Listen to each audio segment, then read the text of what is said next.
Yo, what up, world? It's Mike, holding the ship down another week here at White Mike Music, and guess what?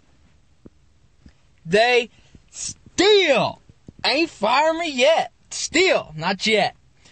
So if you missed last week's video, I would suggest you go watch it. It's kind of important, as those of you who watched it will already know.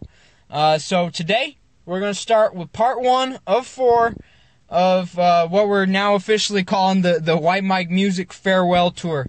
It's not exactly a farewell tour. I can't even say that. Farewell tour.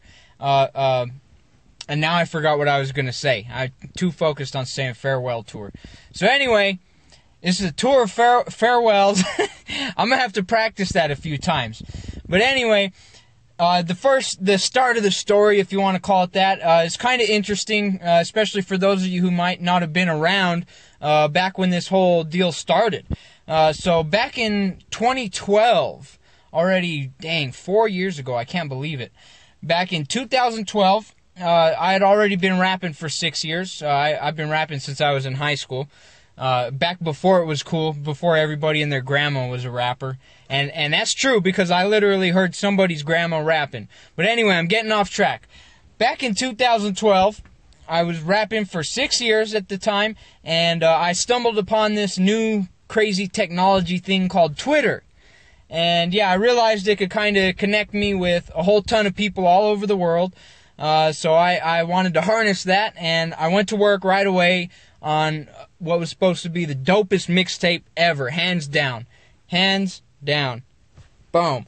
And so on New Year's Day, 2013, that was a Tuesday, because that's when I released all my music, the first mixtape was released to Twitter. It was called Sky High. And so about, I would say maybe like 4 or 5 people listened to it. So I was all upset, and I was like, well, how are we going to get people to listen to it? So that Friday, I just blasted it out to everybody, and boom, Sky High Friday was born. That was the first ever edition of Sky High Friday, was with the original Sky High mixtape. Obviously, that's where the name comes from. And yeah, it was pretty dope. Everybody started jamming it, and so I kind of went with it. I did another one next week, and the next week, and the next week, you know, and I used it kind of as a promotional tool when it first started, before it went to video and all the updates and all that stuff. And so, yeah, it was pretty cool. I was using it to promote all the new stuff that I was coming out with, Everything or Nothing, if y'all remember that. To the Future, with the rocket ship, y'all remember that? and of course, the definition of dope, which was, I don't know, it's pretty much the definition of dope, if I had to put a name on it. While I was out promoting Definition of Dope, I talked to a radio host. And he asked me, you know, he's like, well, why aren't you taking this to the next level with your music and everything? And I couldn't really come up with an answer. So we went to work, put together a business plan and all the behind the scenes junk. And August 1st, 2013 was the first day of business for White Mike Music officially. And a interesting little behind the scenes thing. The reason it's White Mike Music is because there's an old 90s artist that had already copyrighted White Mike. And so I couldn't actually use that. So naturally I didn't want to switch my whole name and change my whole game up.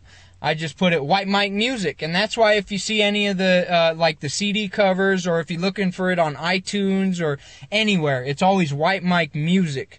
Because, yeah, we had some copyright issues. I didn't want to get sued for everything I had, even though it wasn't that much.